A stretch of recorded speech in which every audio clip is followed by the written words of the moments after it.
नमस्कार. आपल्या उजनी धरण अपडेट न्यूज चॅनलमध्ये आपल्या सर्वांचं मनापासून स्वागत. आज 8 जानेवारी 2024 सकाळी 6 वाजता उजनी धरणाची काय स्थिती आहे, गेल्या 24 तासामध्ये उजनी धरणामधून किती पाणी घटलेलं आहे आणि कोणत्या योजनेतून किती विसर्ग चालू आहे याबद्दल आपण सविस्तर माहिती घेणार आहोत. सकाळी 6 वाजता उजनी धरणाची एकूण पाणी पातळी 491.920 मीटर, तर एकूण पाणी साठा हा 1986.11 दशलक्ष घनमीटर अर्थात 70.13 TMC. तर उपयुक्त पाणी साठा हा 183.30 दशलक्ष घनमीटर, तर उपयुक्त TMC 6.47 TMC म्हणजेच 6.5 TMC पाणी सध्याला उजनी धरणामध्ये शिल्लक आहे. त्यातील किमान 5 TMC तर पाणी आता संपणार आहे भीमा नदीमध्ये पाणी सोडल्यामुळे. तर टक्केवारी कालच्यापेक्षा 1 ते 1.25% आसपास पाणी घटलेलं आहे. म्हणजे दररोज 1.25% पाणी कमी होतंय. काल 13.22% होतं, परंतु आज ते 12.08% एवढं उजनी धरण आलं आहे. म्हणजेच उजनीचे टक्केवारीची 12 गाठलेली आहे. आता ते 12% किती दिवसात संपतंय आणि उजनी धरण किती दिवसात मायनसमध्ये येतंय याकडे सर्व जिल्हावासियांचं लक्ष लागलं असणार आहे. कारण उजनी धरण मायनसमध्ये आल्यानंतर शेतकऱ्याच्या पिकाची मनाची जी घालमेल होती ती शासनाला किंवा प्रशासनाला कळत नाही, आणि जर कळली असती तर उजनीचं योग्य नियोजन झालं असतं. राजकीय प्रेशर दबावापोटी उजनीचं पाणी असं वायपट सोडलं नसतं. परंतु हा विषय आता काढून काय फायदा नाही.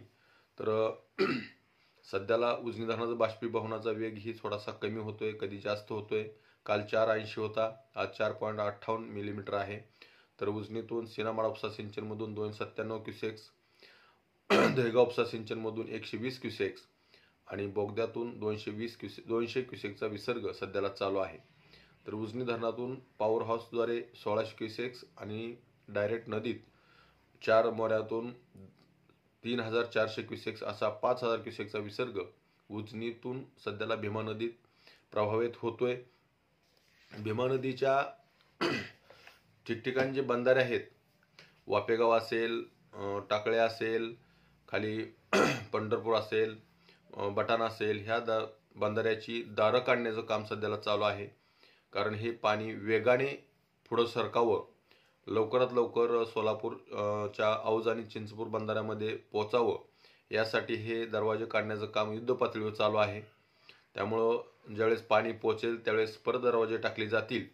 परंतु ते दरवाजे टाकताना त्याचं लिकेज काढणं गरजेचं आहे. कारण जर दरवाजा काढून काढघाल करताना त्याचं लिकेज राहतंच आणि लिकेज काढेपर्यंत त्या बंधाऱ्यातलं पाणी गळून गेलेलं असतं. तर प्रशासनाने या लिकेजकडे सुद्धा चांगलं लक्ष देऊन केलं पाहिजे. आणि प्रशासनाबरोबरच त्या बंधाऱ्यावर अवलंबून असणाऱ्या शेतकऱ्यांनी सुद्धा स्वतः लक्ष घालून पदरमोड काय थोडीशी करायची गरज पडली तर करून, परंतु त्या बंधाऱ्याचं लिकेज काढून घेण्याचं काम आपण स्वतः सर्वांनी मिळून एकीनं करावं. कारण आता शासन प्रशासन हे आता काही काम करण्याच्या मनस्थितीत नाही, परंतु त्यांच्याकडून काम करून घेण्याची परिस्थिती आता आपल्यावर आलेली आहे. त्यामुळे शेतकऱ्यानं हे काम आपल्या आपल्या बंधाऱ्यावर करून घ्यावं, तरच आपल्याला पुढचा काळ चांगला जाईल.